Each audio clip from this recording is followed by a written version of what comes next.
Bincang dengan influencer sekaligus korban teror Ramondoni Adam di Jedoni dan anggota Komisi 3 DPR fraksi PKB Hasbiallah Ilyas. Selamat petang semuanya. Selamat petang Mbak Cindy. Saya ke Halo Mas Pak Doni Hasbi. dulu ya. Mas Doni, Halo. polisi kan sudah olah TKP. Apa perkembangan terbaru yang Anda tahu dari polisi?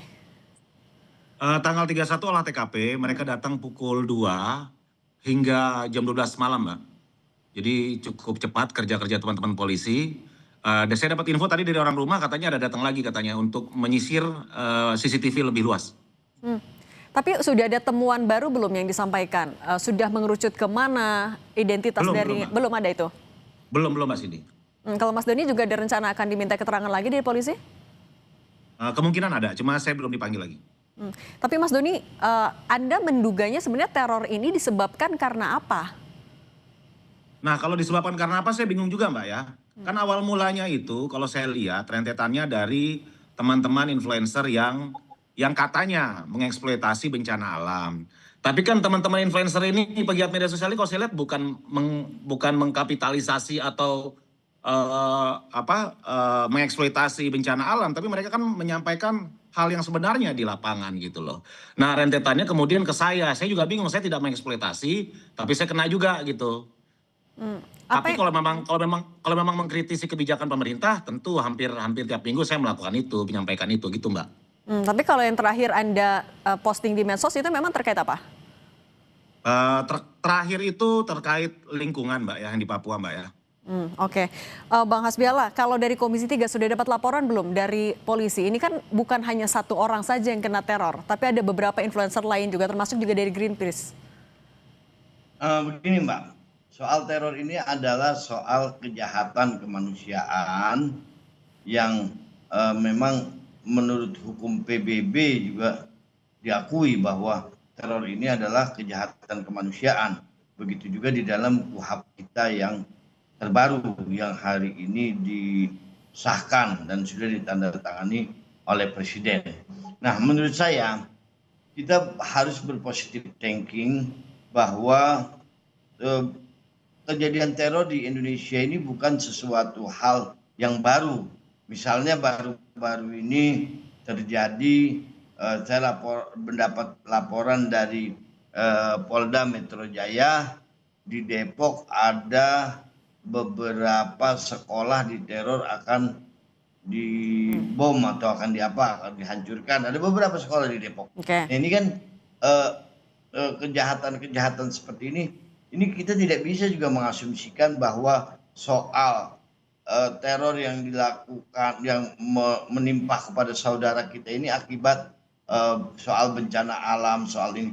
Toh yang mengkritik soal bencana alam bukan hanya kawan-kawan Mas Denny misalnya atau kawan-kawan yang lain. Banyak yang lain mengkritik soal kejadian bencana alam yang hari ini terjadi di Aceh dan Sumatera. Toh mereka tidak diteror. Mungkin ada musuh di luar itu, ada ini di itu. Jadi kita tidak bisa menunjuk hidung seseorang atau menuduh bahwa hari ini oh ya diteror karena mengkritisi soal bencana alam. Nah Bang Hasbi, tapi kalau Anda bilang tadi ini teror bukan yang pertama ya, sudah pernah beberapa kali, punya pengalaman. Artinya Anda yakin kasusnya harusnya cepat dong bisa diungkap polisi?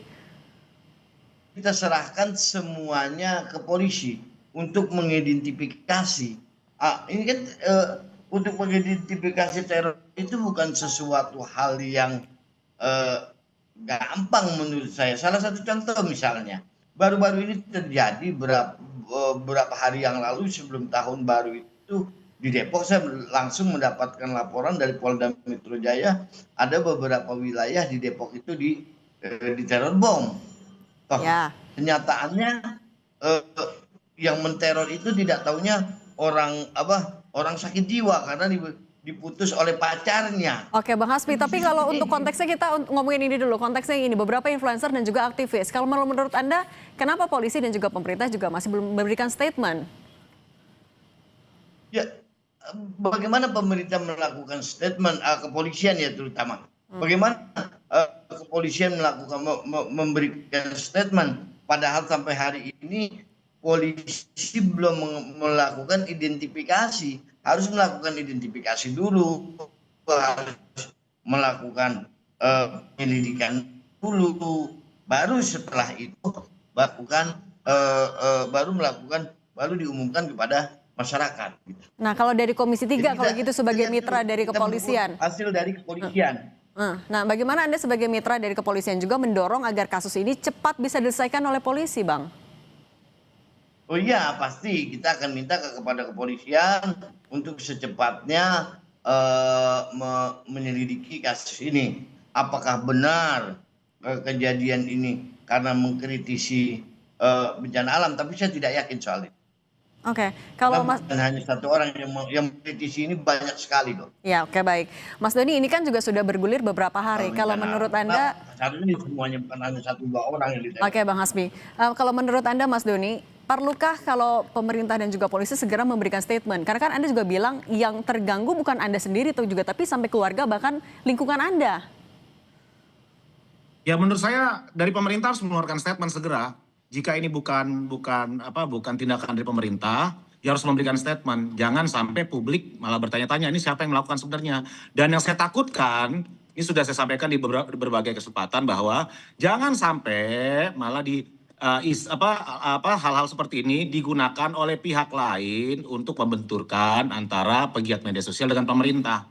Makanya saya bilang kasus ini harus segera diungkap siapa pelakunya dan pemerintah harus memberikan statement. Kalau ini bukan ulah dari pemerintah, gitu loh Mbak.